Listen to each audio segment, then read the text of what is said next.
Assalamualaikum warahmatullahi wabarakatuh.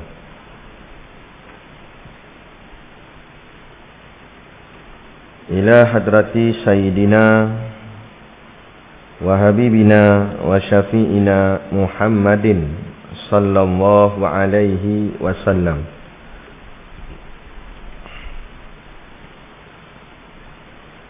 Wabil khusus Al-Alim Al-Alamah Al-Syeikh Husain Nasir bin Muhammad Taib Al-Mas'udi Al-Banjari. Syai'un lillahi lahumul Fatihah.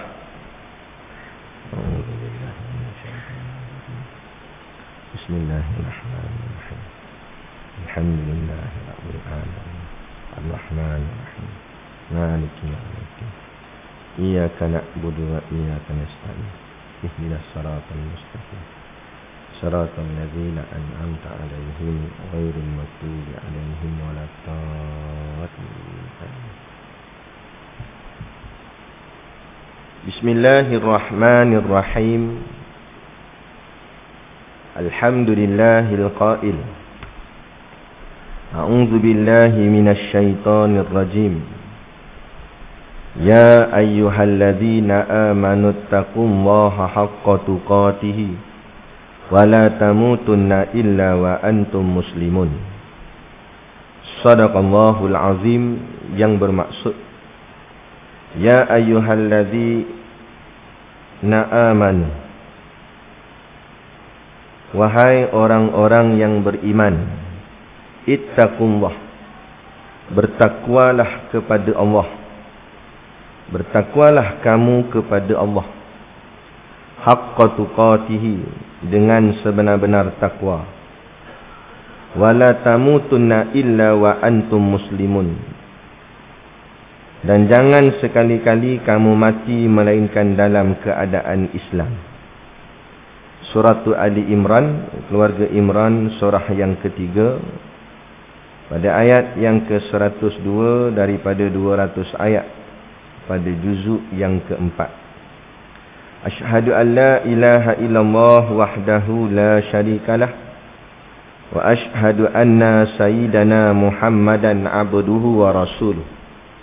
Allahumma salli wa sallim ala sayyidina Muhammad wa ala alihi wa ashabihi wa tabi'ina lahum bi ihsanin ila yaumiddin.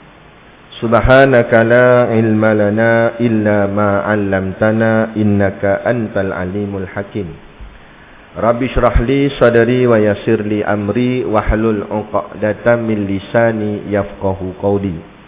Wala haula wala quwwata illa billahil aliyyil azim. Amma ba'd. Dalam satu hadis Nabi yang berbunyi, An Abi Hurairah qala, dari Abu Hurairah ia berkata, qala Rasulullah sallallahu alaihi wasallam, Rasulullah sallallahu alaihi wasallam bersabda, ayyuhan nas, wahai sekalian manusia, innallaha tayyibun, sesungguhnya Allah itu baik, la yaqbalu illa tayyiban, dia tidak akan menerima sesuatu melainkan yang baik pula.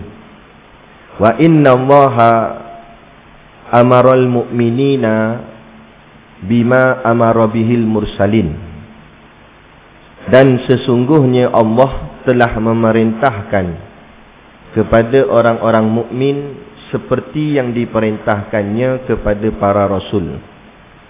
Faqala, firmannya, ya ayyuhar rusul, wahai rasul-rasul, kulu minat tayyibat, makanlah dari benda-benda yang baik lagi halal, wa'malu salihah, dan kerjakanlah amal-amal soleh.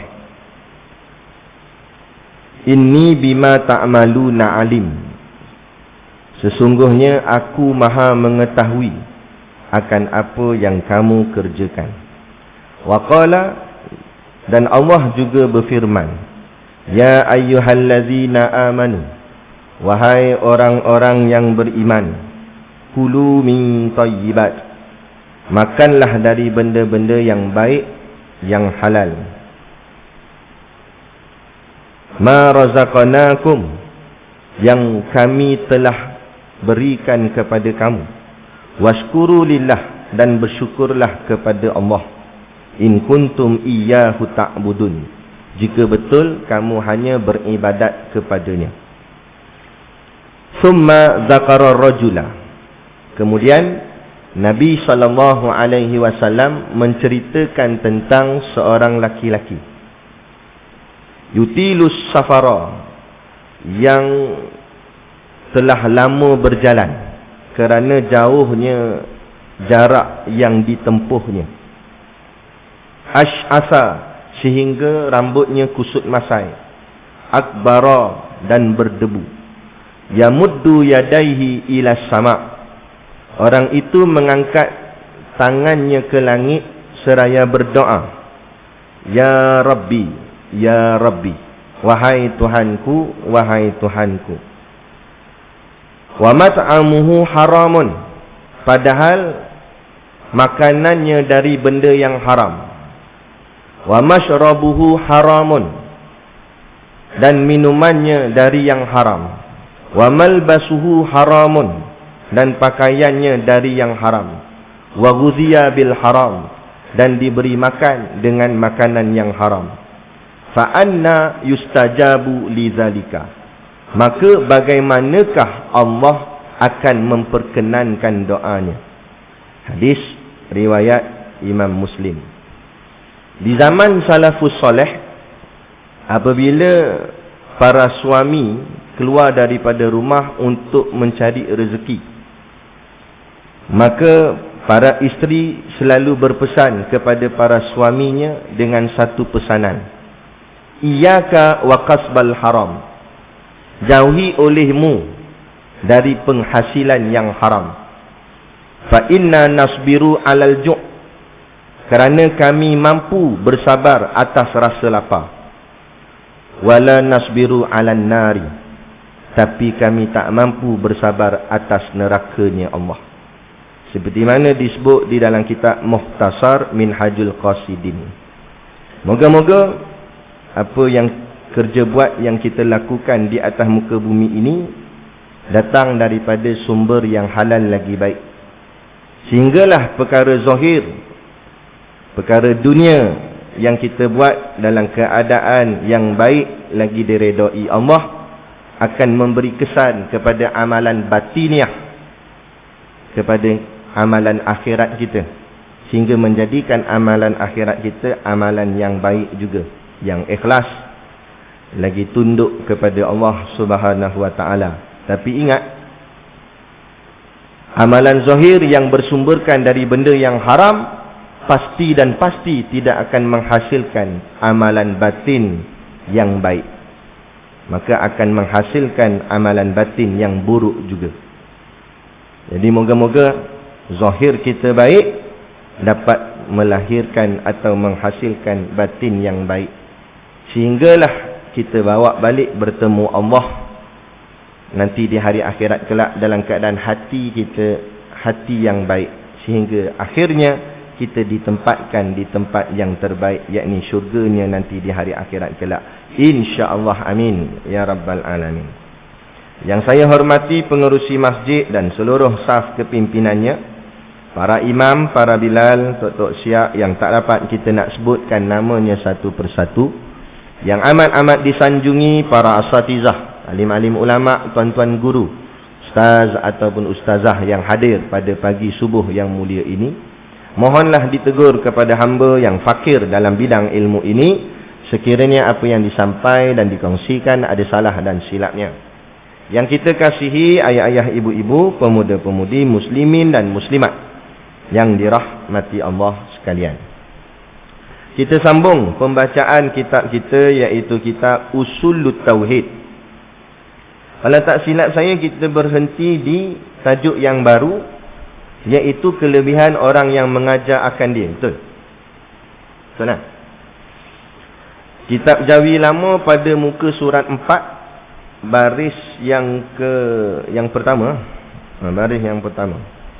Qala al-muallifu rahimahullahu ta'ala wa nafa'ana wa iyyakum bi ulumihi fid daraini amin ya rabbal alamin.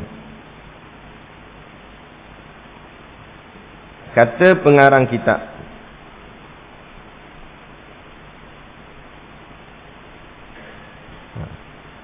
bermula yang kedua, artinya kelebihan orang yang mengajar akan dia. Betul kan situ? Kelebihan orang yang mengajar akan dia.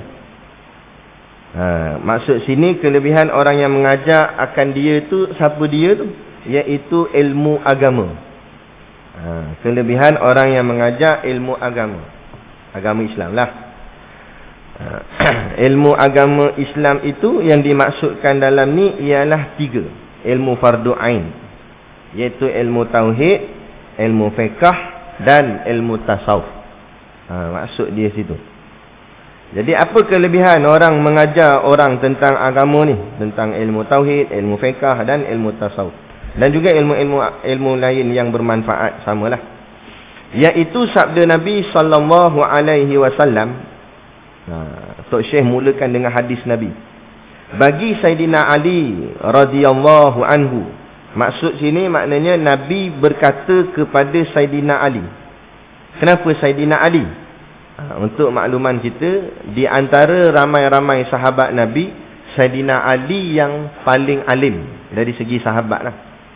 Kerana ilmunya banyak yang diambil daripada Rasulullah sallallahu alaihi wasallam. Dia setiap sahabat ni ada kelebihan masing-masing. Kalau Saidina Ali dengan kebijaksanaannya, kerana keilmuannya yang tinggi. Jadi kata Nabi pada Saidina Ali, li ayyahdiyallahu bika rajulan wahidan khairun laka min humurin na'am. Yang artinya li'an, maknanya sesungguhnya. Yahdiyallah, yahdiya ambil daripada perkataan huda, maknanya petunjuk. Yahdiya artinya fi'il mudhari', maknanya Allah menunjukkan, sedang menunjukkan atau akan menunjukkan, macam tu. Bahawa menunjuk oleh siapa? Allah. Oleh Allah, bika, dengan sebab engkau. Bi itu dengan makna dengan sebab, dengan sebab engkau. Rajulan, akan seseorang lelaki. Wahidan, rajulan wahidan, seseorang lelaki. Wahidan tu satu, maknanya seorang lelaki. Tak payah ramai, seorang je. Khairun, iaitu terlebih baik. Terlebih baik di sini dengan makna terlebih pahala. Maknanya dia amalan ni semua baik lah. Amalan-amalan yang baik lah. Amalan ibadat, semayang apa semua ni, semua baik. Tapi dalam banyak-banyak amalan, pasti ada amalan yang lebih baik. Sebab setiap amalan ni dia tak sama. Dia ada makam-makamnya tersendiri. Ada darjat yang berbeza. Dia lain-lain. Macam semayang sunat, dia ada semayang sunat tingkat 1, tingkat 2, tingkat 3. Ada semayang sunat paling tinggi pahala. Ada beza-beza setiap amalan ni. Jadi bila ada perbezaan setiap amalan, maka pasti ada amalan yang lebih hebat daripada satu amalan yang lain. Tapi tidak menafikan amalan yang lain itu tak hebat, bukan. Hebat juga, cuma ada lagi hebat. Ni kata Nabi pada Saidina Ali. Nah, Allah berikan kamu menjadi petunjuk kepada seorang lelaki, itu lebih baik, lebih banyak pahalanya, maksudnya situ. Laka, bagi engkau. Min, daripada humuri, yakni merah. Humur maknanya merah. An-na'am, yakni unta. An-na'am ni asalnya binatang ternak, tapi dimaksudkan binatang ternak sini unta. Unta yang merah. Jadi artinya sesungguhnya bahawa menunjuk oleh Allah dengan sebab engkau akan seseorang lelaki, iaitu terlebih baik bagi engkau daripada beberapa unta yang merah. Meriwayat akan ini hadis oleh Al-Imam Al-Bukhari dan Imam Muslim. Maka hadis ni bertaraf hadis muttafaqun alaih. Maksud muttafaqun alaih, disepakati akan hadis ini sahih. Dia kalau hadis tu diriwayat oleh dua orang imam besar, imam hadis, yakni Imam Bukhari dan Imam Muslim, maka hadis tu hadis yang paling sahih, paling tinggi. Sebab syarat Imam Bukhari dan Imam Muslim ni bukan lekeh-lekeh punya syarat. Syarat dia ketat. Jadi bila syarat ketat, jadi hadis yang diriwayat oleh dua orang ulama ni akan menjadikan hadis tu hadis yang bertaraf tinggi, bertaraf sahih yang tinggi. Sebab tu disebut muttafaqun alaih. Jadi hadis ni hadis yang jelas sungguhlah. Apa maksud hadis ni? Maknanya ini kelebihan orang yang mengajar ilmu. Nabi kata, Allah berikan hidayah pada seseorang dengan sebab kita. Orang tu jadi baik, jadi berubah daripada tak elok jadi elok dengan sebab kita tolong dia. Kita ajar dia ke, kita bimbing dia ke. Dia cerita dia memanglah Allah yang bagi dia hidayah, tapi Allah bagi tu melalui mulut kita atau melalui tingkah laku kita yang mendidik dia, yang ajar dia. Kata Nabi, itu lebih baik daripada unta yang merah.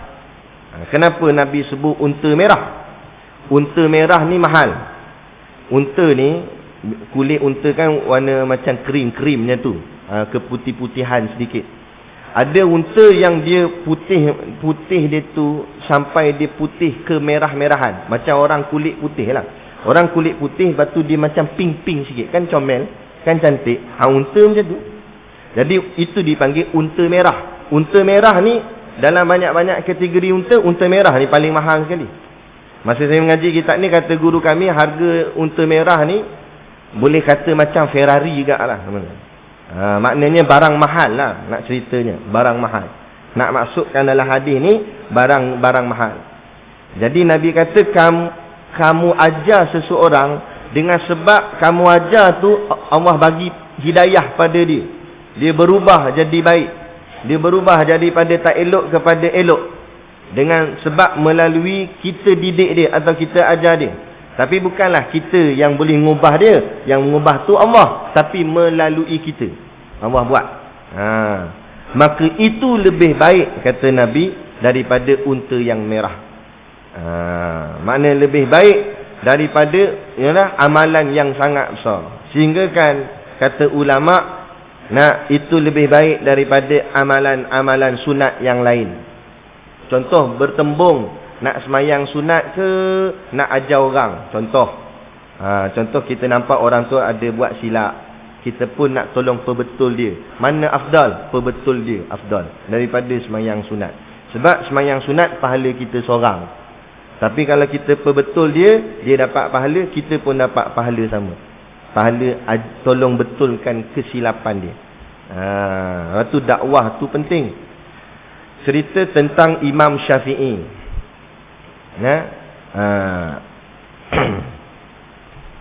Jadi Imam Syafi'i ada seorang anak murid. Satu hari Imam Syafi'i bermalam di rumah anak murid dia. Anak murid dia ni dah besar. Ada seorang anak perempuan. Jadi anak murid Imam Syafi'i ada anak perempuan. Jangan pening pula. Anak perempuan. Anak perempuan ni dia biasa dengar tentang guru ayah dia ni. Guru ayah dia, Imam Syafi'i. Jadi dengar orang duk cerita, kata Imam Syafi'i ni hebatlah, apalah, amalan kuat, orang yang sangat alim. Memang terkenal di zaman, masyhur di zaman tu. Dia Imam Syafi'i itu sendiri memang terkenal. Tak payah kata terkenal zaman ni. Sejak zaman dulu Imam Syafi'i memang sudah terkenal dengan kewarakannya, kealimannya. Akhirnya anak perempuan, anak murid dia ni excited. Sebab tok guru besar nak tidur, nak bermalam di rumah dia. Jadi dia nak tengok dengan mata kepala dia sendiri, betul ke apa yang orang duk kata tentang tok guru besar ni, Imam Syafi'i ni. Jadi dia pun terlampau excited, dia masak macam-macam lauk. Sampai 3-4 lauk dia masak, dia buat. 3-4 lauk dia buat, nak hidang ke Imam Syafi'i. Imam Syafi'i pun datang. berjarah ke rumah tu. Kemudian dihidanglah jamuan makanan tadi. Akhirnya Imam Syafi'i makan, dan tingkah laku Imam Syafi'i, dia mengambil setiap lauk. Lauk ni diambil, lauk ni diambil, lauk ni diambil, lauk ni diambil. Anak perempuan ni pandang dengan pandangan pelik. Dalam hati dia berkata, kok mana tok guru besar gini? Kata ulama hebat, tapi makan ambil semua lauk. Patut kalau orang kita duk faham, ulama ni contohnya makan ambil sikit aja, macam tu. Yang ni semua lauk dia ambil. Tak apa lagi, dia tak cakap lagi, dia cuma cakap di hati je. Dia biar dia tengok aja. Tak apa lagi. Kemudian pula malam tu dia pun tidurlah, semua orang tidur. Tengah-tengah 3-4 pagi anak perempuan dia ni bangun untuk mengerjakan tahajud. Dia pun bukan calon-calon orang, anak yang solehah kan. Dia pun bangkit nak sembahyang tahajud. Dia lalu depan bilik Imam Syafi'i. Tengok pintu tu terbuka sikit. Dia tengok Imam Syafi'i tengah menulis sesuatu di atas kertas. Tak apalah. Dia pun pergi semayang. Habis dia semayang tahajud, dia tinjau lagi nak tengok Imam Syafi'i kuat tak semayang tahajud. Tengok tak buat. Imam Syafi'i masih lagi sedang menulis. Dalam hati dia masih lagi berkata.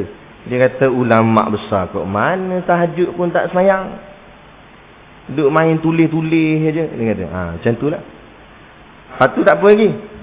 Kali yang ketiga pula, bila dah menjelang subuh, bergegahlah keluarga dia ni nak ke masjid untuk solat subuh. Dan dia tengok Imam Syafi'i terus masuk dalam masjid tanpa ambil wuduk. Lagi dia pelik.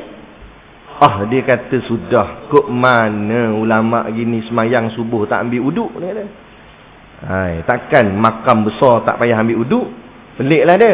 Akhirnya tak tertahan di hati, berkata dengan ayah dia, ayah, betul ke tok guru ayah ni? Ayah dia dah pelik dah. Awak cakap macam tu dengan tok guru ayah? Tak adalah. Semalam masa makan dia ambil semua lauk. Patutnya ulama-ulama ni ambil makan sikit-sikit je lah. Ni ambil semua lauk, dia ambil. Lepas tu pula malam tadi bangun tengok dia tak semayang tahajud.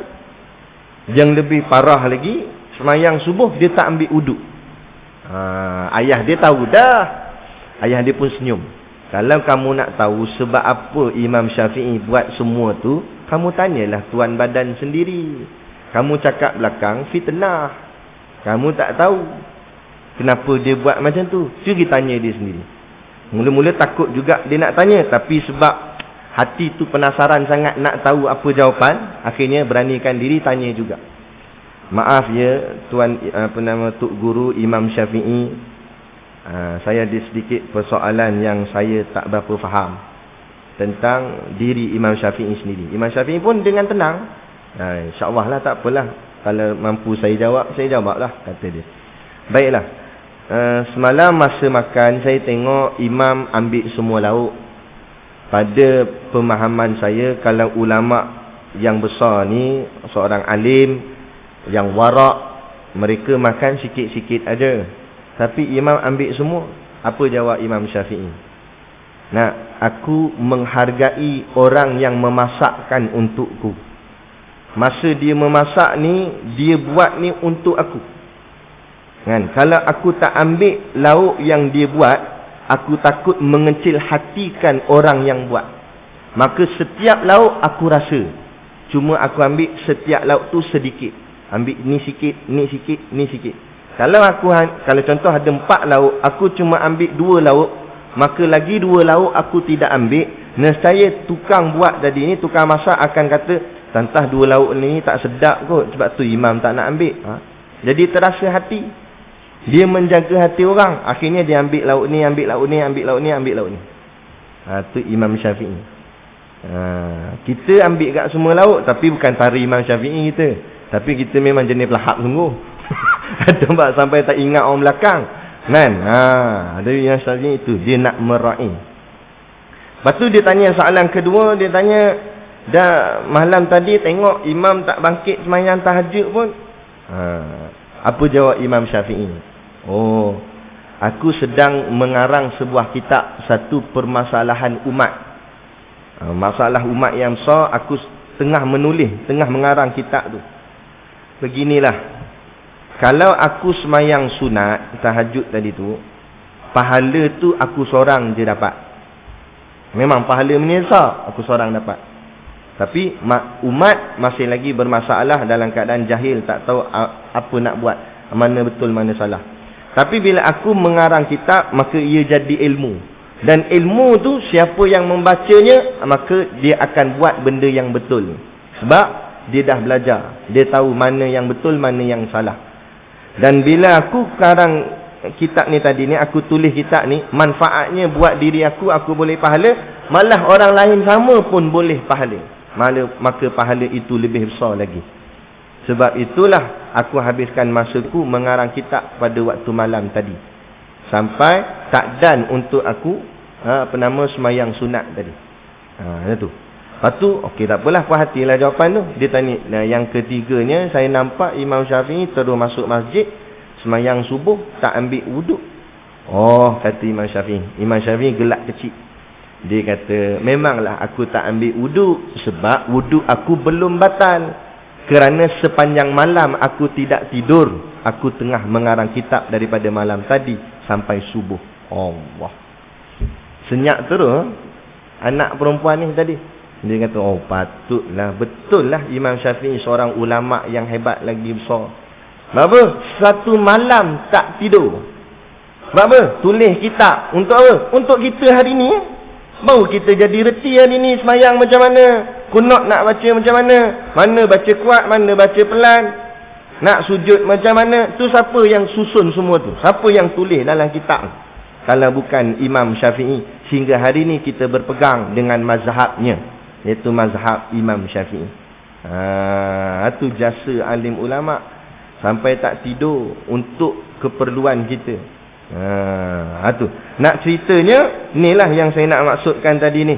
Kata Nabi kepada Sayyidina Ali, seseorang itu dapat hidayah petunjuk dengan sebab engkau yang menyampaikan, atau kita yang tolong sampaikan, dia dapat petunjuk. Dia dapat hidayah daripada Allah. Dia jadi berubah daripada tak elok pada elok, daripada tak erti jadi reti. Itu lebih baik daripada humurin na'am, yakni unta yang merah. Maknanya ganjaran yang sangat besar, yang sangat mahal. Sebab itu majlis ilmu lebih besar daripada segala majlis yang lain. Sehingga kan mengaji ni, menuntut ilmu ni lebih besar daripada amalan-amalan sunat, malah daripada semayang sunat. Ada.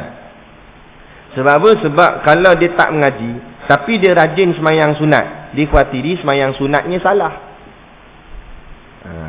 Salah angkat takbir, salah rukuk tak kena, sujud tak kena. Tak payah kata semayang, takut silat-silat daripada ambil wuduk salah lagi dah.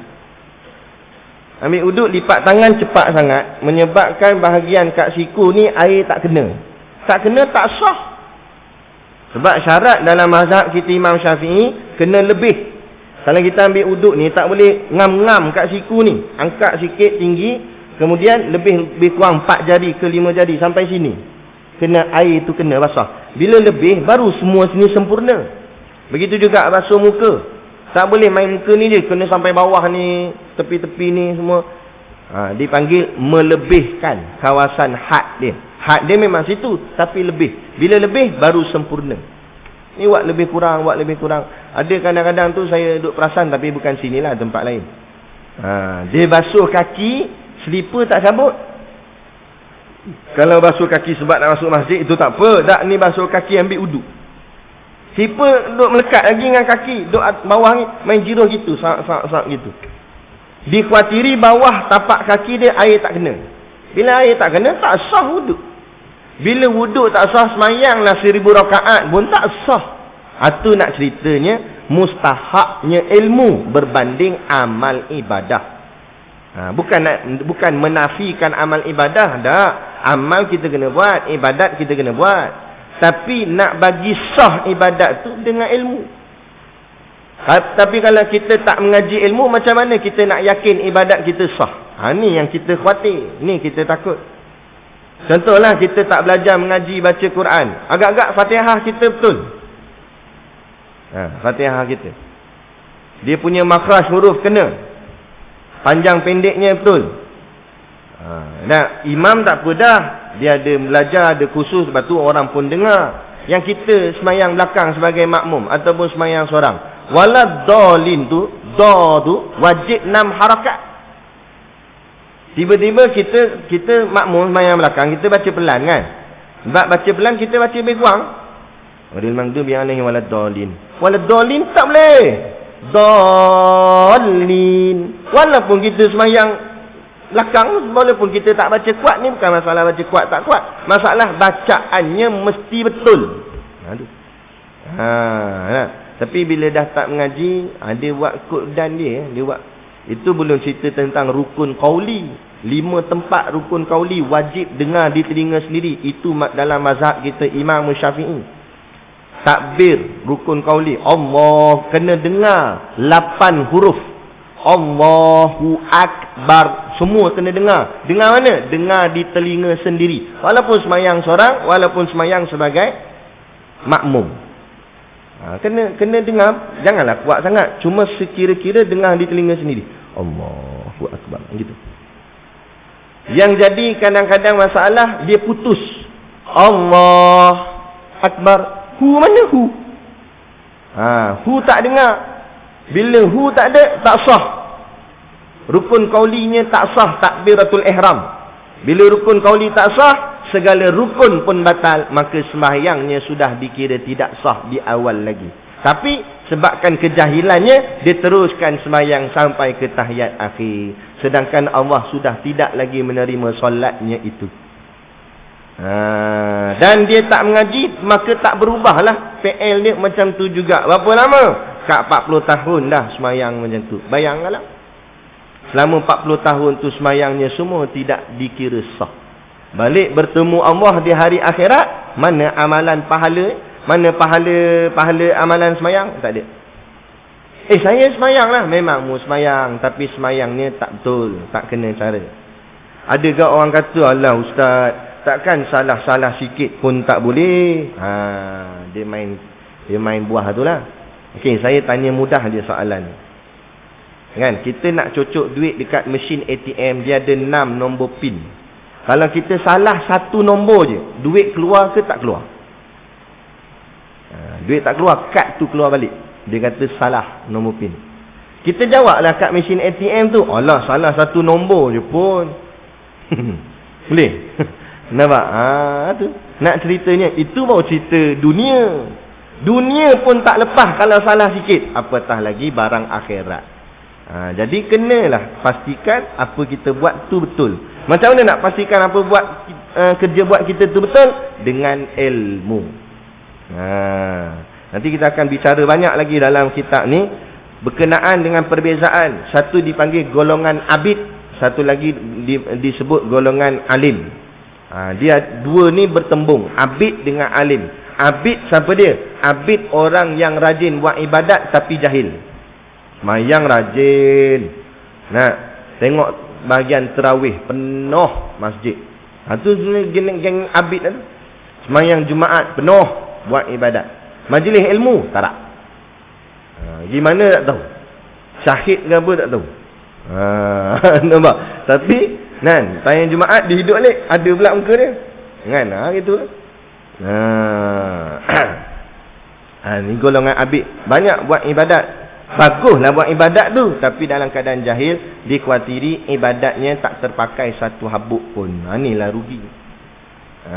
Rugilah sangat-sangat kita buat. Macam kita bekerja dengan satu syarikat, cukup bulan bos tak bayar gaji.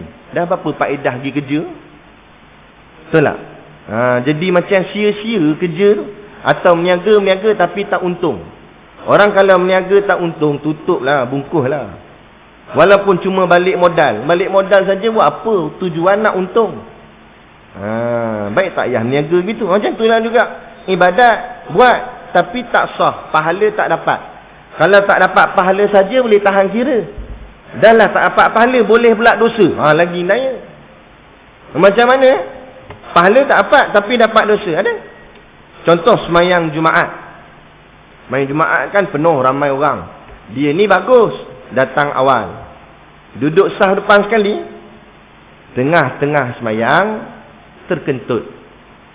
Bila terkentut, wuduk sudah batal. Bila wuduk batal, automatik solatnya pun batal. Tapi disebabkan dia fikir macam mana aku nak keluar, dia kata. Aku duduk depan sekali nak keluar, pintu jauh. Orang belakang penuh ni. Kalau semayang PKP itu boleh tahan kira ada ruang nak lalu. Ini dah rapat balik. Sudah, dia kata. Macam mana nak lalu? Akhirnya dia dengar nasihat daripada penasihat dia, iaitu setan. Setan pun bisik ke telinga dia, tak apa, hang buat acah-acah semayang. Nanti habis dah, nanti hang keluar pergi ambil uduk, hang semayang lain lah. Semayang zuhur lah, ganti balik. Betul juga ya Tan. Dia panggil Tan ni sebab kawan baik dia. Nampak? Kan? Akhirnya dia batal dah ni, wuduk tak ada dah ni. Dia pun Allah Akbar, rukuk, sujud apa semua siap. Ulama jawab, setiap tingkah lakunya dalam solat itu hukumnya berdosa. Dia rukuk berdosa, dia iktidal berdosa, dia sujud berdosa. Sebab wuduknya sudah batal, haram dia meneruskan solat. Ulama sebut dalam kitab, halakauni fura, serta merta dia kena berhenti daripada solatnya.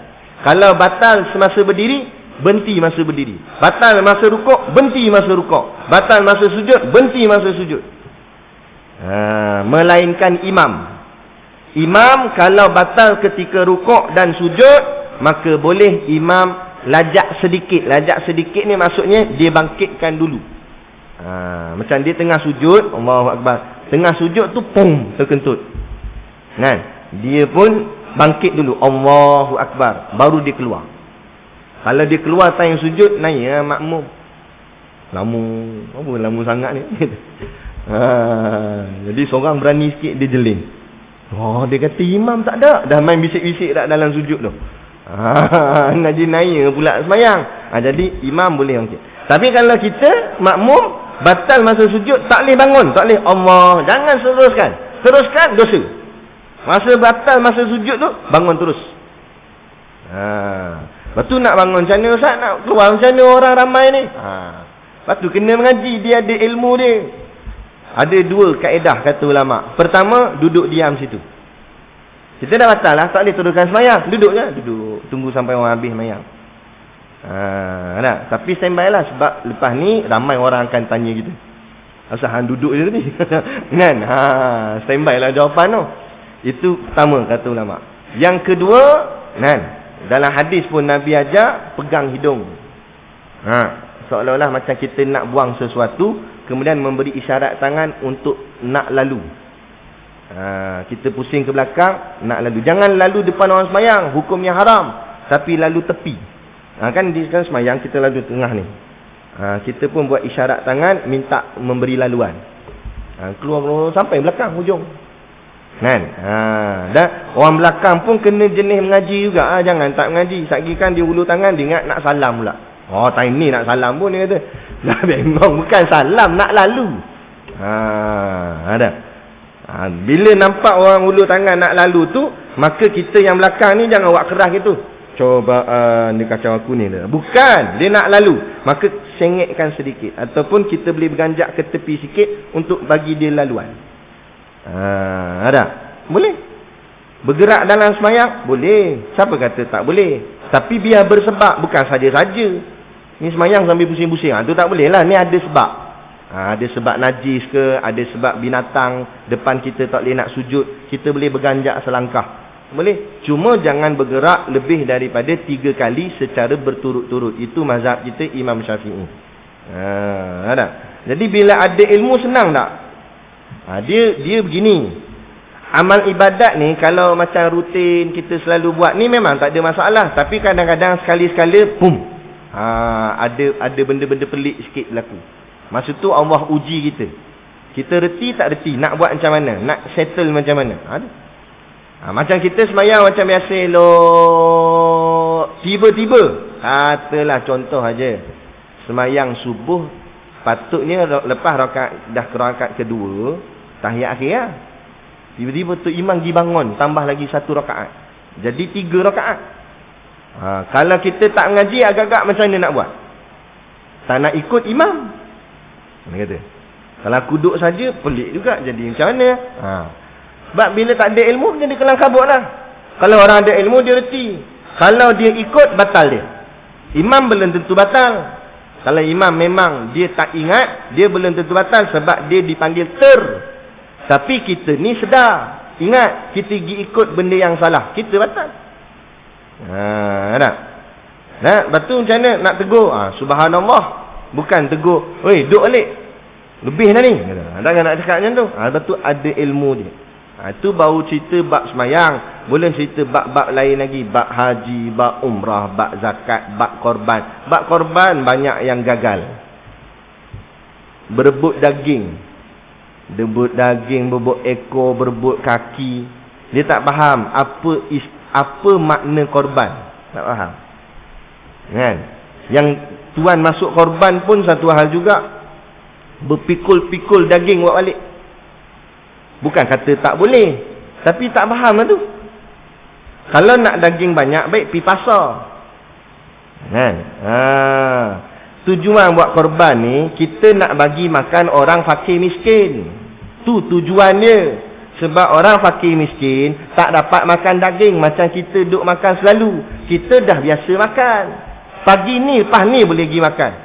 Kita jenis duit banyak. Tapi jenis orang tak ada duit, orang miskin, rumah pun sengit, duk tampang dengan papan gitu je. Ada rumah tu lagi, sian saya tengok. Dia pakai banner-banner, orang tak pakai ni. Banner ceramah dah habis kan. Dia ambil banner tu, buat ikat-ikat, buat tutup-tutup rumah dia. Memang miskin sungguh. Ada dalam Taiping ni ada, Kemunting ni ada, pergi jalan tengok. Ada rumah orang susah. Kita nak rakyat orang gini ya. Nak bagi mereka masa makan daging. Mereka tak mampu nak beli, mahal. Mereka orang susah. Kan? Kita tak tahu, kita tak duduk tempat dia. Tu tujuan. Ni dia yang nak daging apa orang panggil apa? Batang pinang, apa benda. Oh, nak yang tu, nak yang ni, nak tulang ni. Siap dia list kan tu. Bagi tahu kat AJK Masjid, saya nak yang ni, yang ni, yang ni. Tunjuk. Loh. Baik letak ni. Oh, nak yang ni kat pasar depan tu ada cakap dia. Baik pergi pasar. Kan? Sebab kita jenis mampu.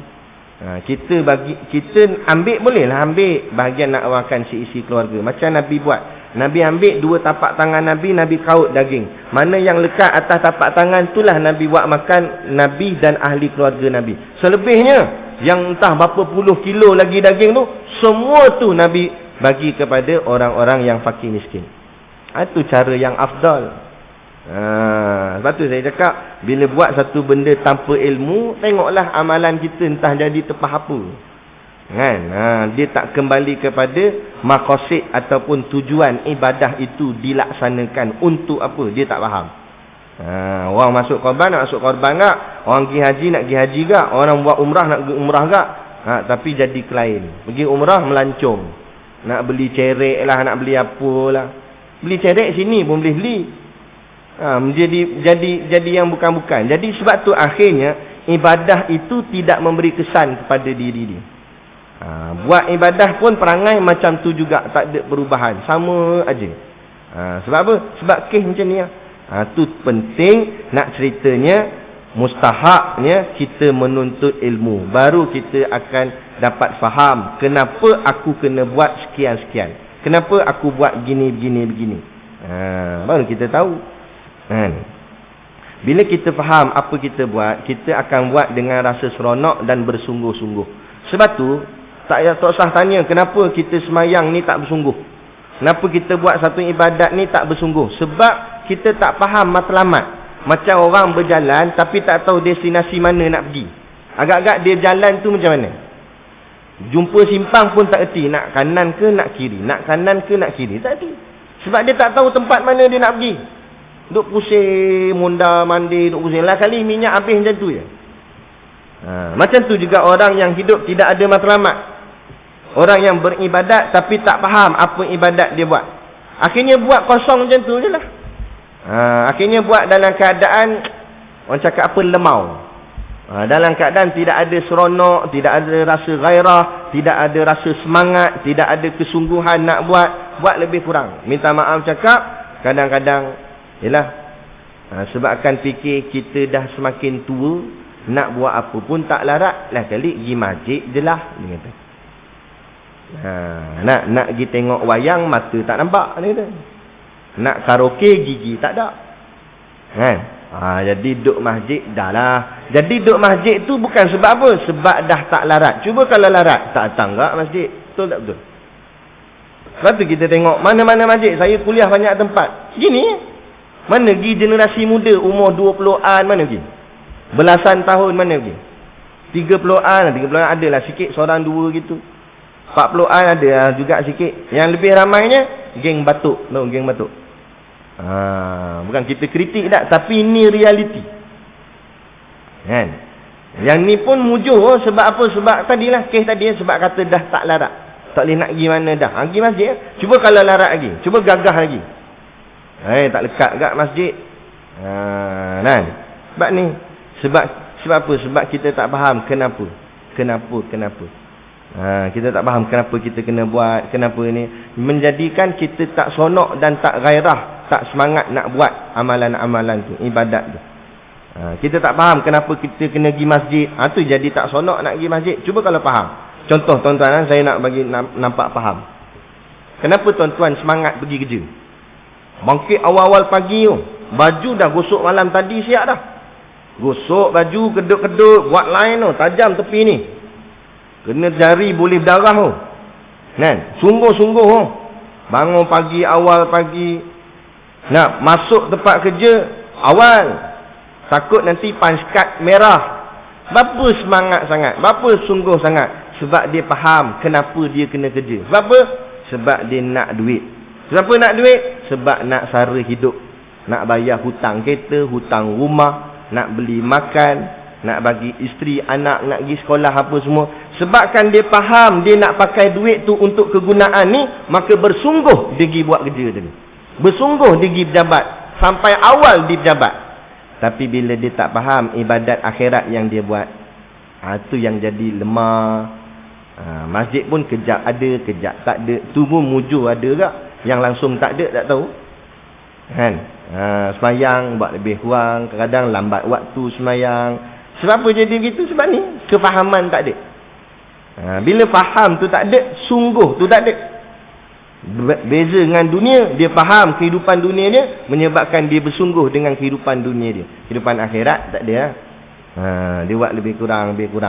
Ada, tak ada sudah. Salah tuan-tuan, kita kena tukar. Akhirat ni lah kita kena sungguh-sungguh. Adapun bahagian dunia lebih kurang sudah. Ada, tak ada sudah. Bukan saya suruh datang lambat pejabat. Tak, datang awal tu bagus dah. Tapi kalau pejabat kita boleh mai awal. Rumah Allah lebih daripada tu lagi kita boleh buat. Sebab apa? Sebab kita melebihkan akhirat daripada dunia. Tu baru betul. Saya kadang terasa hati. Kita buat sekolah tahfiz kan, Mahat Tahfiz kan. Saya tengok sikap, minta maaf cakap ni, kita cakap direct kan. Saya tengok sikap setengah ibu bapa ni, dia ambil ringan dengan sekolah-sekolah agama kan.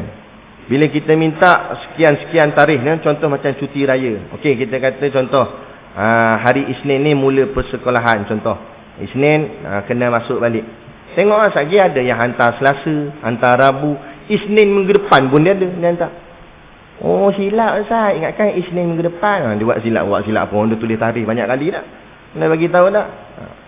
Tapi cuba pergi tengok sekolah MRSM, sekolah kebangsaan, ada berani buat macam tu? Woi syak, cikgu kata sekian-sekian, tarikh ni datang. Daftar anak. Tak ada alasan apa-apa, kerja, minta cuti. Tapi kalau sekolah agama, kita kata kena hantar Isnin. Allah Ustaz, saya kerja Ustaz, saya itu, saya ini. Macam-macam alasan. Tapi bahagian sekolah kebangsaan, sekolah MRSM, sekolah sains, tak bagi pula alasan macam tu. Kenapa tak jawab dengan cikgu besar tu, saya kerja ginilah. Tak, sanggup ambil cuti kerja. Saya cakap, saya sebagai salah seorang pendidik dalam bahagian agama, sekolah agama ni, kita rasa kecewa. Kerana kita ni menganggap remeh dengan institusi agama, dengan sekolah-sekolah agama. Adapun sekolah-sekolah sains, kita sanjung tinggi, kita taat sungguh, kita ikut sungguh. Kalau bahagian tu kita boleh ikut, sekolah agama lebih lagi kita ikut patutnya. Sebab ini pendidikan yang lebih tinggi lagi. Sebab ni pendidikan akhirat. Yang tu pendidikan dunia je. Tapi dia jadi macam tu. Betul tak? Dia jadi macam tu. Sebab apa? Sebab dia lebih nampak dunia daripada akhirat. Dunia lebih utama daripada akhirat. Itu baru cerita nak hantar anak apa semua. Tu belum cerita sebab apa dia hantar anak ke sekolah agama. Kan? Kadang-kadang tu yang bagus-bagus lah. Ada setengah tu hantar sebab apa? Sebab tak boleh pergi dah bahagian dunia. Kan? Allah ustaz, anak saya ni SPM pun tak lepas. Betul? Batu tu hantar sekolah ustaz ni. Tak lepas baru hantar hafal Quran. Mengingat hafal Quran tu benda lekeh. Hari ni orang persenda-senda tu, budak perempuan tu. Tapi kita puas hati juga denda yang dikenakan atas dia tu. Kan? Ngaku-ngaku 15 juzuk, entah betul entah tidak, menipu. Tengok gaya muka pun jenis menipu, jenis gini. Kita tak percaya mana. Kalau sungguh pun dia memang hafal 15 juzuk, nak kena tengok pada niat dia, sebab apa dia hafal Quran. Kalau setakat hafal tu sebab suruh-suruh aja, sebab tu tak terkesan ayat Quran di hati dia. Ini yang kita takut ni. Amal ibadat yang buat tanpa faham, tak memberi kesan pada hati. Akhirnya tengok jadi apa? Dia boleh persendakan agama di khalayak ramai. Kan? Tengok denda dia kena tu puas hati juga. Dah lah kena denda berapa? RM20,000 apa. Mula-mula ikut mahkamah nak letak 40. Dia merayu-rayu dikurangkan 20,000. Lepas tu dia kena tiap-tiap bulan kena hantar report dekat Balai Polis Bigfield. Dan tak boleh keluar negara. Tak boleh keluarkan apa-apa kenyataan di media, di Facebook ke apa ke. Baru padan ni. Barulah tersekat. Bagus kita nak jenis undang-undang yang tegas macam ni terhadap orang yang bermain-main dengan masalah agama. Dan kita harap kerajaan tutup terus kelab tu. Tak ada fungsi pun. Nak buat apa? Nak melawak boleh melawak, bukan Islam larang terus melawak. Tapi melawak bahagian duniawi biasa-biasa gitu dah lah. Jangan kait dengan soal agama. Ini hari ni orang tak faham agama dia. Bukan cakap tak boleh membawa pahala, malah mendatangkan dosa, siap menyindir lagi agama. Ini dah zaman dah sangat bahaya dah tuan-tuan. Tuan-tuan pandanglah benda ni. Kalau kita tak didik anak kita dengan didikan yang betul-betul bahagian agama ni, dengan didikan yang ikhlas, kita ajar terap, dia tak selesai. Kita cuma hantar anak kita ngaji tahfiz, ngaji sekolah agama, ngaji pondok. Tak selesai begitu saja. Kita kena interaksi dengan dia. Tanya adik hafal di sekolah hafal juzuk berapa dah. Kena ada hubungan. Lepas tu buatlah sekali-sekala kita, okey, cuba ayah nak dengar adik baca. Walaupun kita memang tak hafal ayat tu pun, tapi kita buat-buat pandai lah. Kita dengar, okey betul, yang ni macam salah sikit. Biar ada respect mak ayah kita. Dia respect mak ayah dia. Maknanya dia kata, ayah aku alim juga, maknanya aku tak boleh bohong. Tapi kalau kita ni, memang kita pun bukan hafal Quran. Lepas tu kita suruh anak kita hafal Quran. Anak kita, dia rasa macam dia lebih pandai daripada kita. Akhirnya dia pelikihkan kita. Dah ayah aku bukan tahu pun. Aku baca salah ke apa pun, ayah aku bukan tahu. Dia bukan tahu apa pun dia ni. Kan? Sebab tu kita kena interaksi, kena didik, kena tunjuk pada dia. Sebab itulah kita dulu kena mengaji sebenarnya. Biar kita reti. Baru kita boleh mendidik orang di bawah jagaan kita. Kita pun tak reti apa. Tu yang sebab tu antara punca anak-anak derhaka dengan ibu bapa, inilah antara dia. Antaranya anak-anak derhaka dengan ibu bapa kerana ibu bapa jahil dalam bab agama. Saya bagi satu contoh. Masa kecil, walaupun budak-budak ni dia kecil, tapi dia memerhati dengan mata dia. Walaupun dia tak cakap, tapi dia tengok tingkah laku kita. Sebab tu budak-budak ni dia cepat ikut apa kita buat. Sebab dia tengok. Dan masa zaman muda baru-baru kahwin mari tu, contohlah kata kita pakai seluar pendek, bawa anak pergi main-main kat taman. Kan? Koi lama dah koi tua ni dah berubah lah, tak main dah seluar pendek. Pakai kain pelekat, baju Melayu, pergi masjid, pergi surau. Anak pun dah mula besar dah. Anak duk main setting motor. Waktu maghrib, preng. Ayah pun lalu, ayah kata, hang tak pergi masjid ke? Hang ni bising duk setting motor, duk semayang maghrib tu, pergi masjid sekarang. Anak jawab macam ni. Ayah tak payah acah-acah malaikat lah, ayah weh. Ayah dulu pun pakai seluar pendek, ingat saya tak tahu ke? Anak mula kau hajar. Baulan ni tua dah baru nak pergi masjid. Ayah anak bubuh rapat ke ayah. Ayah nak kata apa? Senyap membisu situ. Betul memang anak tu derhaka, cakap kasar gitu. Tapi kesilapan bermula daripada siapa? Anak. Sebab tu kita ni kena ngaji dulu, belajar. Kan payah mana pun. Kalau rasa tak boleh nak duduk terus di pondok, siapa datang masjid gini, orang buat kuliah ni bersusun majlis ilmu. Tinggal lagi kita nadah dengar, tak faham tanya. Ada gak ilmu tu dalam kepala kita, reti gak 2-3 bab perkara bab agama ni. Nak bawa anak kita tengok pun, aku tak boleh main-main, ayah aku ni alim juga orang dia. Boleh tahan kita. Ada. Jadi kena ada macam tu. Kan? Sebab kita nak kontrol dia. Tapi bila kita pun tak terkontrol, macam mana kita nak kontrol orang yang di bawah itu? Itu yang hari ini generasi muda dia jadi liar begitu. Dan pada riwayat Imam Ahmad, hadis yang sama, cuma riwayatnya orang lain. Tadi riwayat Imam Bukhari dan Imam Muslim. Tapi kalau riwayat Imam Ahmad, dia tambah. Dia kata iaitu terlebih baik daripada dunia dan barang yang di dalamnya. Kata Imam Ahmad, hadis yang sama juga tadi, kalaulah orang tu mendapat hidayah dengan sebab engkau, kata Nabi, maka lebih baik daripada isi dunia dan di dalamnya. Maknanya segala kehebatan dunia ni itu lebih baik daripada lebih baik dari kita ngajar orang ni lebih baik daripada isi dunia. Tak apa kita tak jadi kaya raya jutawan kat dunia ni, tapi kita jutawan pahala Allah. Sebab apa? Sebab kita buat kerja-kerja agama, menyampaikan dakwah. Zaman dah lagi mudah. Tinggal kita tak payah nak ajar orang, kita pun tak berapa nak pandai. Kita tolong share orang mengajar orang. Aduh, bagi video kita share. Kan? Video dakwah ni dalam WhatsApp group, dalam apa. Dapat satu ilmu baru, okey kita pun kongsi-kongsi. Tapi biar seorang lah ilmu tu. Ceklah dulu. Lepas tu kita kongsi-kongsi. Dapat pahala, itulah. Balighu anni walau ayat. Sampaikan daripada aku walau sepotong ayat. Ada. Jadi boleh tak? Walaupun kita tak pandai nak baca kitab dan sebagainya, tapi orang lain baca, kita tolong sampaikan, kongsi-kongsikan. Jadi kita berhenti setakat ni dan kita akan sambung. Dan sabdanya, majlisu fikhin khairun min ibadati sitti nasanah. Berhenti dekat hadis Nabi yang seterusnya. Masih lagi berkenaan dengan kelebihan orang yang mengajar ilmu agama.